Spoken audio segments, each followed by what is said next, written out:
Всем привет! В сегодняшнем видео я хотела бы поговорить с вами про свои рыжие цвета в акварели. Здесь у меня именно все мои рыжие оттенки, которыми я постоянно пользуюсь, которые всегда есть в моих работах рыжие. Это самые-самые актуальные для меня цвета, потому что на их основе я получаю огромное множество других оттенков. И если вам понравится подобного рода видео, то я постараюсь сделать серию про другие мои оттенки в акварели. В формате данного видео я хочу сделать выкраски всех этих цветов и рассказать, по какому принципу, какие категории цветов я смешиваю. Очень важно, что это не прямое указание к действию, и что здесь я не буду вам рассказывать про то, как получить телесный оттенок кожи, по той причине, что его просто не существует. Все оттенки кожи, которые мы видим в портрете, это на самом деле живописное сочетание различных цветов и их оттенков, а не какой-то один конкретный телесный цвет, который подбирается только исходя из ваших задач, из вашего референса или вашей модели, вашего цветотипа, света и окружения. Не существует никакого пресловутого телесного оттенка. Поэтому, если вам интересны подобного рода видео, то оставайтесь со мной и продолжайте смотреть. Итак, и сегодня мы поговорим про рыжие. Как я уже сказала, для меня рыжие это самые главные цвета в портрете. Почему? Во-первых, потому что я не пользуюсь готовыми коричневыми. У меня очень-очень мало готовых коричневых. Мне кажется, что готовые коричневые создают грязь в работе, и вдобавок они очень ограничены по своему цвету. Вообще, в принципе, очень мало у нас существует готовых коричневых пигментов. Охры для меня грязноватые в смесях, поэтому я заменяю их либо какими-то золотистыми, о которых мы, возможно, поговорим в следующем видео или в каком-то из видео из данной серии, либо заменяю их как раз-таки рыжими. Ну и плюс рыжий — это универсальный, скажем так, средний бежевый цвет, то есть это цвет базы, на который вы можете, как бы наслаивая оптически любые другие цвета, создавать те самые благородные нюансы цвета кожи. Не люблю, когда говорят вообще цвет кожи, телесный цвет. Не стоит воспринимать портрет как совокупность тканей из кожи, там, костей и мышц, я не знаю. Воспринимайте портрет как объект, который вы изображаете, как форму, которая перенимает окружение света, которая рефлектует в зависимости от окружающего ее пространства, то есть от каких-то предметов, которые находятся рядом непосредственно и отбрасывают свой отсвет света. То есть, например, если мы говорим про что-то зеленое, да, вблизи, то у нас приобретается зеленый рефлекс, если это что-то красное, то красный и так далее. То есть я говорю про способность кожи рефлектовать и способность кожи просто передавать светотень. По сути дела, объем создается посредством светотени. И если вы начинаете расценивать портрет как «это кожа, она бежевая», то у вас никогда не получится живописный портрет.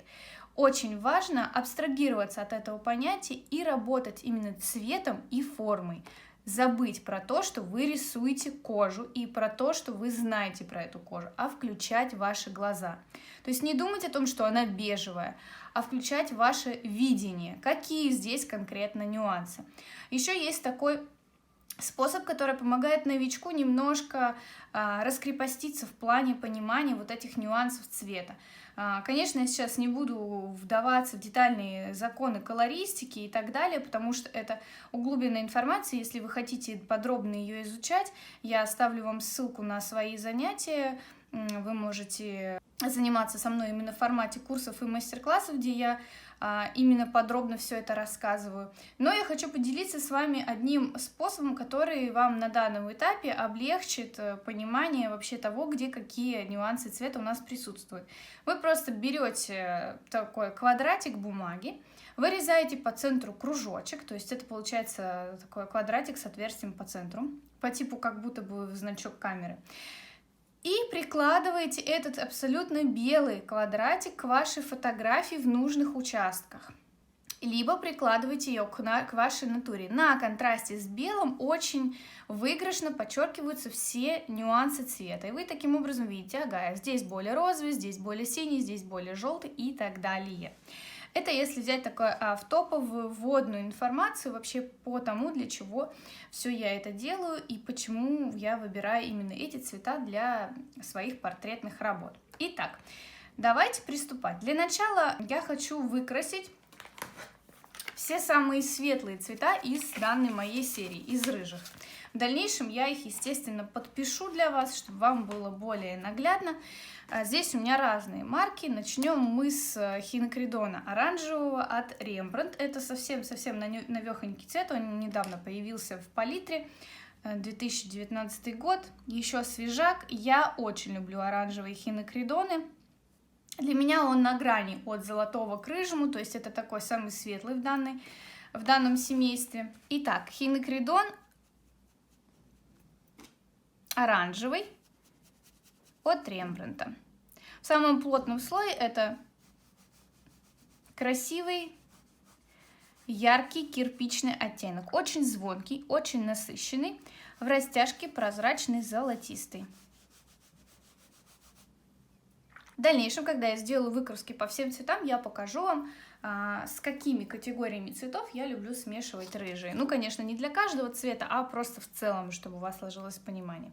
Дальше, такой же хинокридон, только жженый, оранжевый, P-Orange 48, у нас идет в составе обоих цветов. Это Дэниел Смит.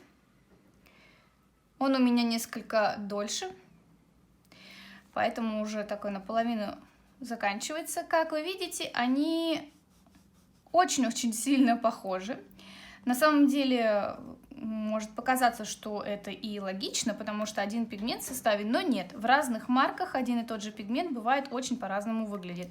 В данном случае могу отметить, что хинокридон жженый у Дэниела чуть более, вот прям на очень-очень еле уловимый нюанс, чуть более коричневый.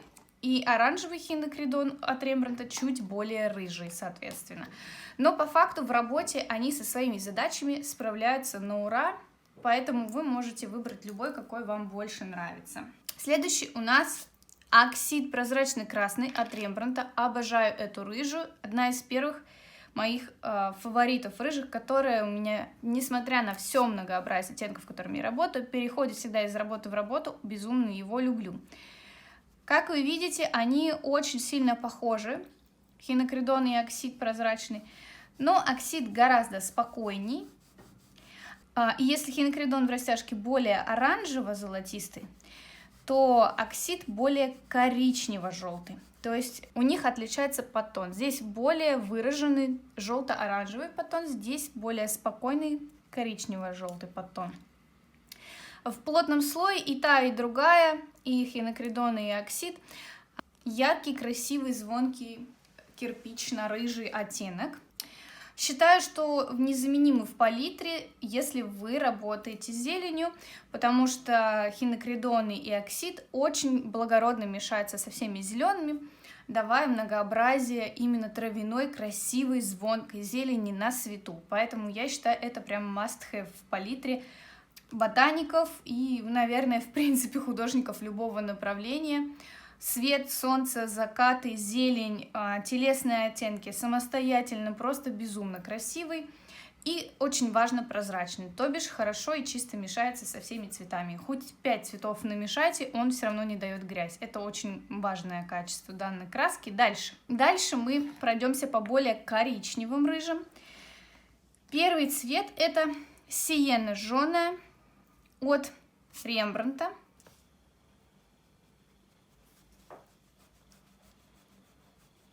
Сиена жженая от Рембрандта это очень красивый, теплый, коричневый, средний, то есть не темный. В растяжке более спокойный такой коричневый телесный оттенок. Если сравнивать с хинокридоном, то вы видите, что он уже, конечно, гораздо более коричневый. В целом, я думаю, ничего нового про этот цвет я не могу сказать, но в вариации сиены жженой во многих марках огромное количество. Где-то она чуть более насыщенная, где-то чуть более глухая. Мне нравится в Рембрандте, потому что она более сочная. Бывает сиена немножечко чуть более ржаво-коричневое, и бывает, соответственно, чуть более ржавое, но мне нравится вот такой вариант. Сиены жженой. Сейчас, если честно, я ее не так часто использую, потому что заменяю в основном хинокридонами. Земля Эркалана. Это натуральная сиена Дэниел Смит. И, что удивительно, пигмент у нее тот же P Brown 7. Эта краска очень-очень красиво гранулирует. У нее прям видимый такой порошок. Она тоже яркая рыжая, но это уже более классический кирпичный оттенок с красноватым подтоном. Миннесота. Боготворю вообще этот цвет, потому что для меня это вот как раз один из тех немногих телесных бежевых, вот прям во флаконе, в растяжке. Потрясающий красивый цвет. В плотном слое практически никогда его не использую. В основном использую в замесах и в растяжке самостоятельно. У нас это в составе натуральный котлинит.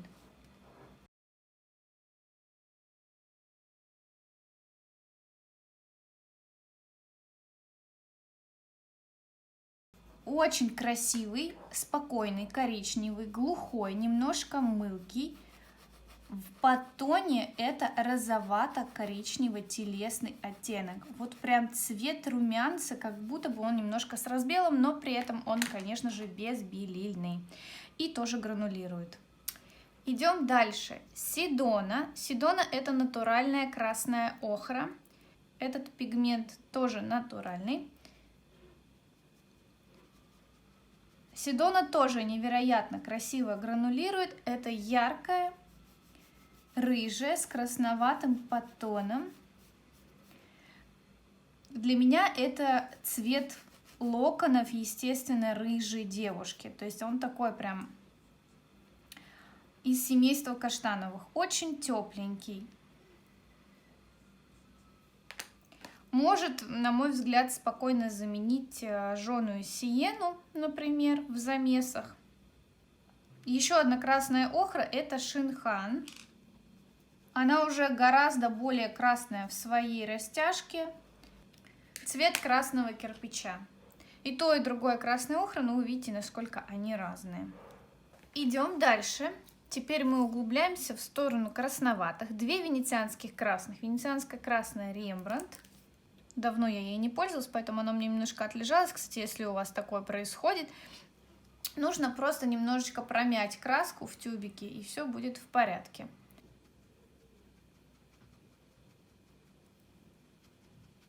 Итак, венецианская красная Рембрандт. Это довольно плотная, красноватая, бархатная краска. Тоже такой цвет красного кирпича, но уже цвет темного красного кирпича.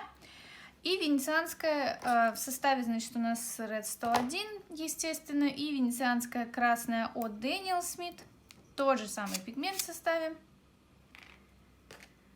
Вообще все венецианки немножечко более кроющие, поэтому с ними надо аккуратно, нужно понимать, где их использовать. Она гораздо более рыжая в своей растяжке. То есть если вот верхняя у нас в подтоне более холодная красная, то венецианская красная Дэниел более теплая красная в подтоне. И та, и другая довольно плотные, довольно мылкие, если чуть немножечко подсохнут. Поэтому нужно использовать либо в тонких каких-то растяжках, я в основном люблю в таком случае прибегать к ним, либо когда ваша картинка в принципе располагает использование большого многообразия рыжих и красно-рыжих оттенков. Ну, также хорошо ведут себя в замесах. В принципе, несмотря на свою плотность, мешаются очень хорошо и довольно чистенько. Дальше пошли индийские красные. Тот же самый пигмент в составе. У меня две индийские красные. Это Mijello и это Рембрандт. В составе Mijello тоже P-Red 101, в составе Рембрандта в индийской красной еще P-Red 264, то есть она уже двусоставная. В целом все краски на основе Red 101 плюс-минус похожи, но многообразие от светло-коричневых, золотисто-рыжеватых до глубоких винных красных, поэтому P-Red 101 нужно, конечно, выбирать тщательно под свои нужды, под свои предпочтения. Видите, что они очень сильно похожи.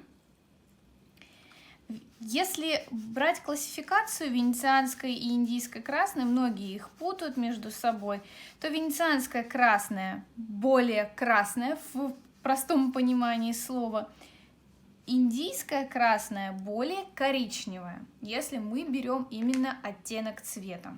Английская красная во многих случаях тоже близка к коричневому подтону, но более к желто-коричневому, то есть чаще это более рыжая в подтоне краска. То есть английская красная более рыжая, венецианская более красная и индийская более коричневая. Но в целом в плотном слое они часто выглядят как одна и та же краска, поэтому, конечно, здесь нужно рассматривать растяжки цвета, смотреть в сочетании, в замесах, потому что бывает так, что краска выглядит одинаково, но в замесах она себя проявляет по-разному.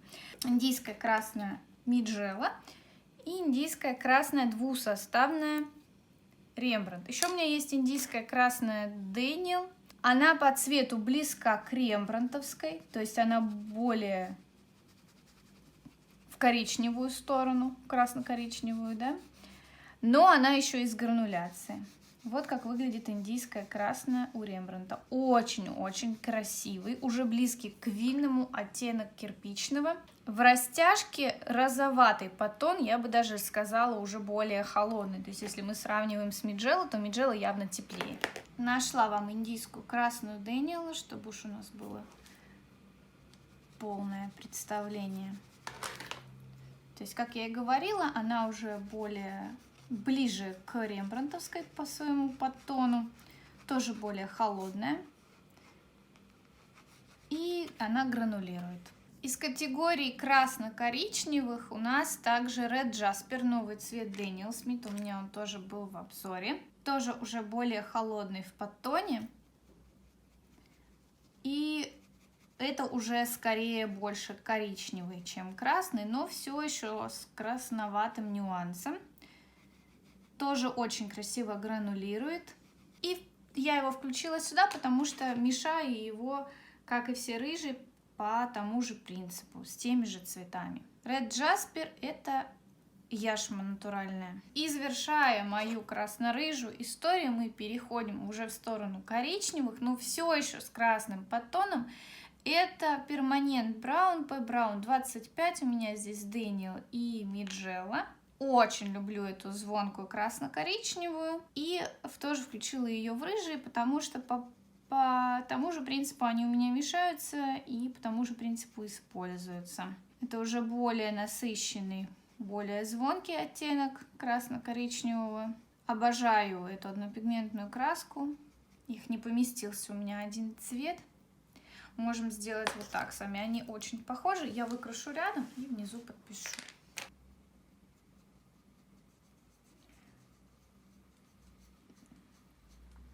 Между собой они очень сильно похожи.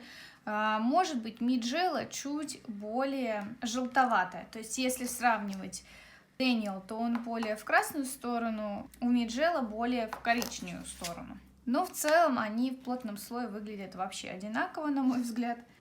Так, ну что же, идем дальше. Теперь я вам расскажу, по какому принципу я так сильно люблю все рыжие и красно-коричневые краски и как я их мешаю. Не буду ходить по каким-то сложным цветам, которых у вас может не быть. Покажу самые базовые замесы, чтобы вы понимали логику. Итак, ну, конечно же, для начала это синий, потому что если мы возьмем колористический цветовой круг, то синий будет противоположен для оранжевого. Рыжий, собственно, является оттенком оранжевого, да, его какой-то степенью.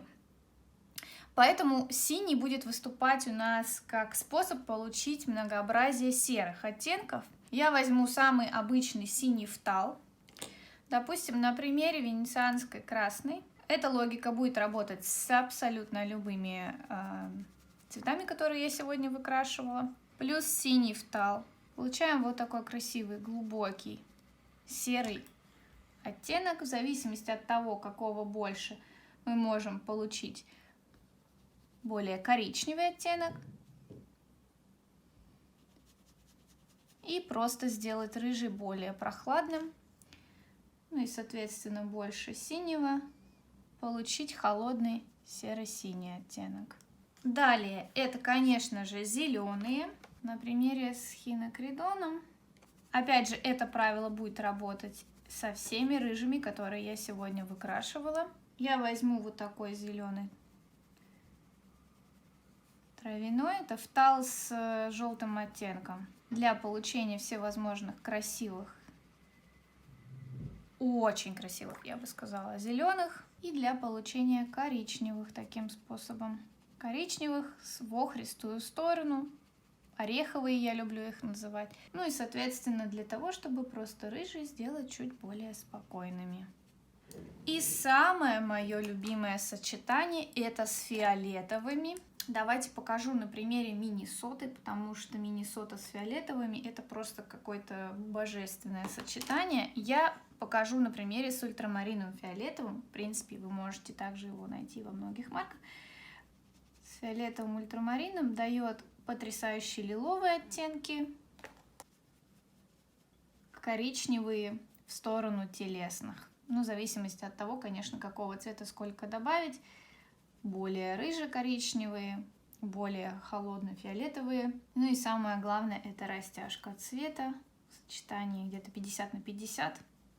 Ну, такие мягкие, прохладные телесные оттенки. Очень люблю их использовать в переходах между светлыми и темными. Таким образом, рыжие являются меня незаменимыми оттенками для получения более интересных, сложных, благородных, всевозможных других. Ну, по большей части это, конечно, коричневого плана, то есть я стараюсь использовать в таком ключе, чтобы получать коричневые, либо иногда использую в фонах, например, если у меня листва на фоне, чтобы получить зеленые.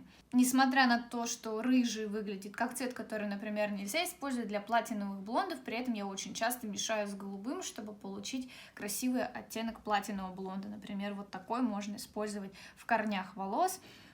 Поэтому для меня, конечно, рыжий это самые-самые такие ходовые цвета. Надеюсь, что это видео было для вас интересным и полезным. Если вы хотите продолжение данной серии по остальным моим самым популярным оттенкам в портрете, то обязательно дайте мне знать, потому что это довольно энергоемкие и длинные видео, и мне хотелось бы видеть, что это не бесполезная трата времени. В общем, жду всячески вашу обратную связь. Всем большое спасибо, что досмотрели до конца, и пока!